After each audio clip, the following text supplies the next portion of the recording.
Aujourd'hui, pour parler de détoxication, il faut comprendre qu'on vit dans un environnement qui est plutôt délétère, lié au progrès, c'est-à-dire que nous avons malheureusement aujourd'hui une charge de toxines et de polluants, des POP, des métaux lourds, tout ça bien évidemment est stocké dans notre tissu adipeux et on est tous inégaux dans la détoxication, c'est-à-dire que c'est une histoire de gènes et il y a à peu près 40% des gens qui ont une délétion au niveau des gènes qui accumulent ces polluants. Donc effectivement, c'est pas la détoxification qu'on va avoir par rapport aux magazines qu'on voit, jus de citron, etc. et tout. C'est beaucoup plus complexe que ça.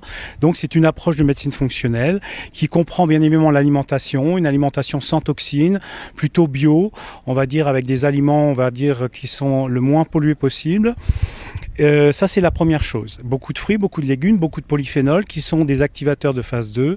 Et ensuite le sauna infrarouge. Pourquoi le sauna infrarouge? Enfin la cabine infrarouge, on dit plutôt, pour accélérer en stimulant le système redox et les émonctoires de la peau, on va pouvoir détoxifier beaucoup mieux et donc aider le foie, qui est la grosse machine de détox, à mieux fonctionner.